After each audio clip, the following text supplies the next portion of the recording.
South India shopping mall, the wedding Mantra, సరికొత్త wedding collection, South India shopping mall.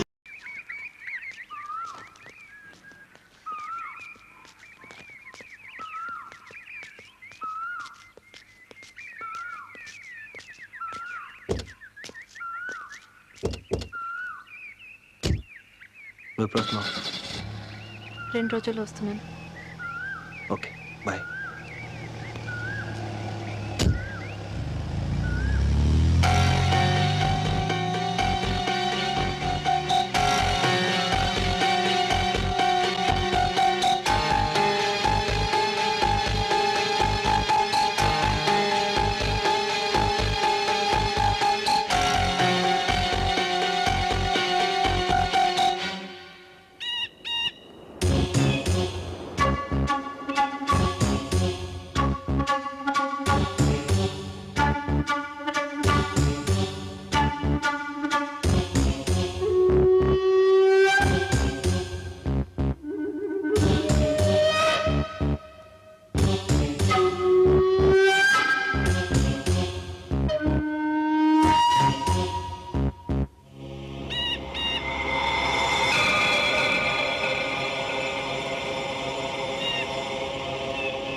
ఏ రవి, శశి వచ్చి hostel vacate చేసి వెళ్ళిపోయిందంట.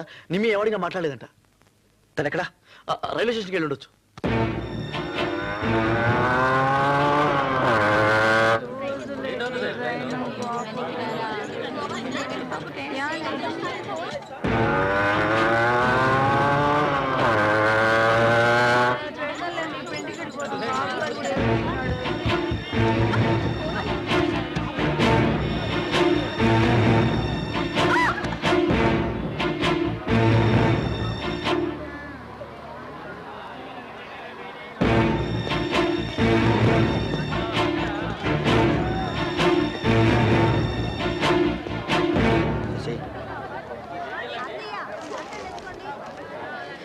Jesse, come with me.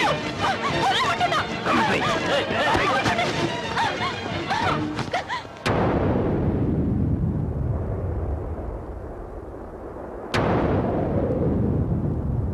ఎందుకు వెళ్ళిపోవాలనుకున్నావు? శశి నిన్నే అడిగేది, ఎందుకు వెళ్ళిపోవాలనుకున్నావు? చెప్పు. ఎందుకో నీకు తెలీదా? ఏ కారణం లేకుండా ఎంత టెన్షన్ పడుతున్నావా? అంటే దేని విషయంలో మాట్లాడేది?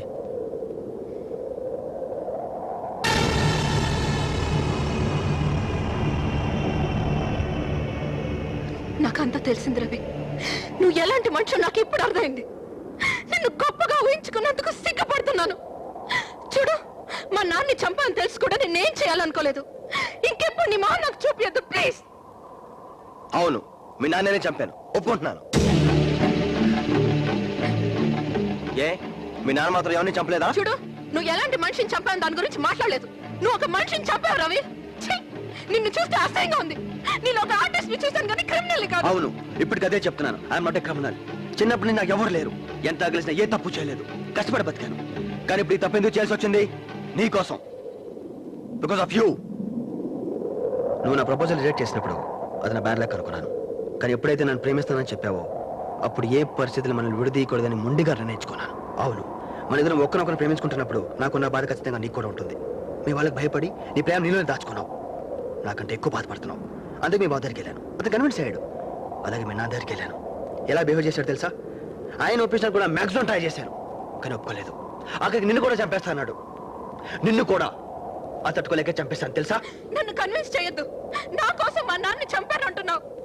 అది నేను తట్టుకోలేకపోతున్నాను. ఆయన ఎలాంటి మనిషి అయినా మా నాన్న. నీ పరిచయం నా దురదృష్టం రవి.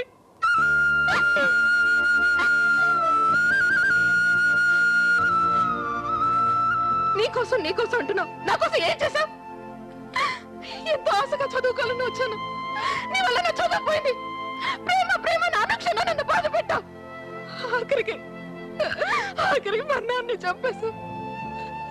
ఆయన నేనేం చేయాలనుకోలేదు రవి. దయచేసి నన్ను వదిలేసా రవి. ప్లీజ్ నన్ను వదిలేసి. ఒక హత్త గుర్తున్నాయి, బ్రతకలేను. ప్లీజ్ నన్ను వదిలేసే నన్ను. శశి, నేను చెప్పేది కొంచెం విను ప్లీజ్. మాట్లాడొచ్చు రవి. మాట్లాడి ఇంకా నా దృష్టిలో దిగజారొద్దు. తప్పు చేసిన వాళ్ళు శిక్ష అనుభవించే తీరుతారు. నేను నిన్ను ఏం చేయలేకపోవచ్చు. కానీ నువ్వు ఎంత పూజించే మీ అమ్మ కూడా నువ్వు చేసిన తప్పుని సమర్థించదు. దానికి సాక్ష్యం ఇది. శశిని కన్విన్స్ చేయడానికి ట్రై చేయట్లేదు. నిజాయితీగా మాట్లాడుతున్నాను. నేను చేసిన తప్పే నాకు తెలుసు. కానీ ఒకటి మాత్రం నిజం, నువ్వు లేకపోతే నాకు ఈ లైఫ్ వద్దు అనుకున్నాను. అప్పుడు చచ్చిపోవాలి. కానీ చావులో కూడా నువ్వు లేకుండా చావడం ధైర్యం చాలలేదు. ఇప్పుడు విషయం నాకు క్లియర్గా అర్థమైంది.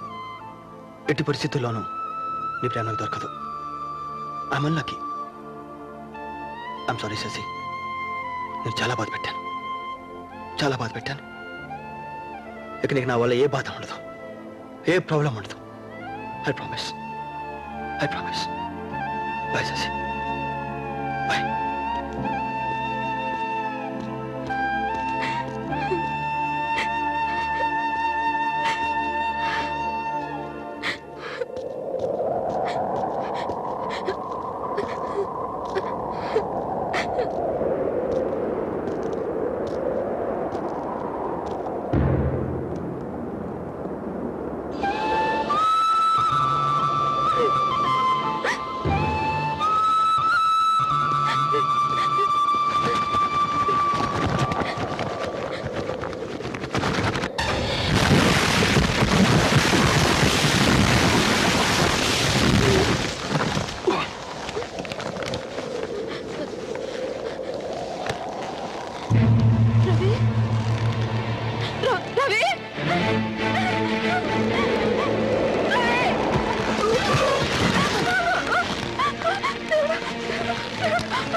ఆ ఇంజెక్షన్ ఇచ్చారు కదా? Yes sir.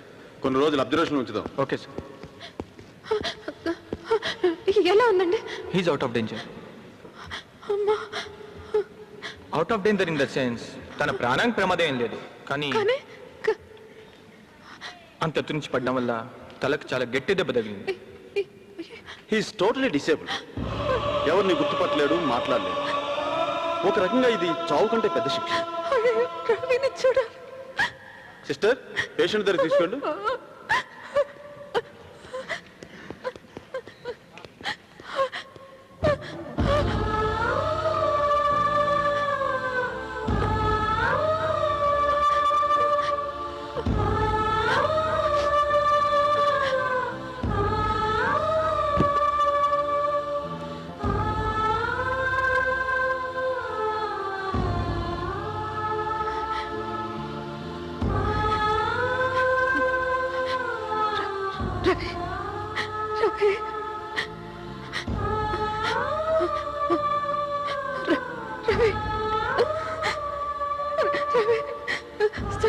సాక్షి రవి, సాక్షి రవి, చూడు రవి.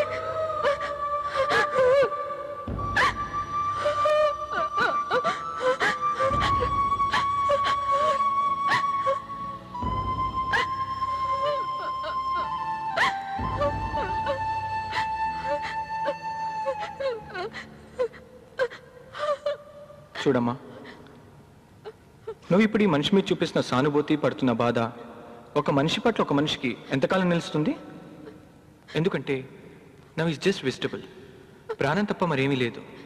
ఇతను అడ్మిషన్ రికార్డ్ చూస్తుంటే అనాథని తెలిసింది. ఇన్ ఫ్యూచర్ న్యూరోసైన్స్ టెక్నాలజీలో ఏమైనా ఇంప్రూవ్మెంట్ జరిగితే మళ్ళీ మామూలు మనిషి అయ్యే అవకాశం ఉంది.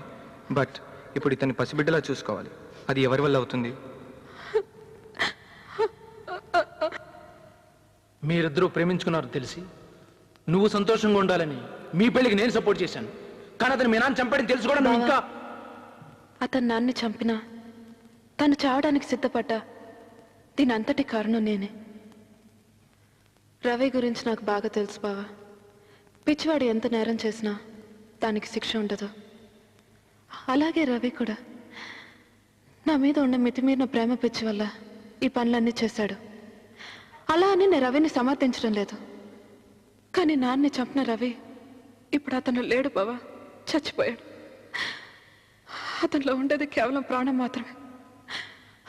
తల్లి కడుపుల నుంచి అప్పుడే బయటపడ్డ బిడ్డకు అతనికి తేడా లేదు బా. అందుకని అతను సేవ చేస్తూ ఉండిపోతావా?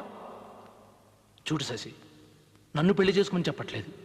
కానీ పెళ్లి చేసుకోనంటే నేనే కాదు, ఇంట్లో ఎవరూ ఒప్పుకోరు. అర్థం చేసుకో. నా వల్ల ఎవరికైనా చిన్న నష్టం జరిగితేనే నేను తట్టుకోలేను. అలాంటిది నా వల్ల ఒక మనిషి జీవితమే నాశనం అయితే నేను ఎలా తట్టుకోగలను? పెళ్లి చేసుకుని జీవితాంతం ఆత్మవంచన చేసుకుంటూ నేను బ్రతకలేను. నా వల్ల కాదు బావా. కానీ ఇంకేం చెప్పదు. కనీసం నేను ప్రాణాలతో ఉండాలనుకుంటే నన్ను బలవంతం చేయొద్దు.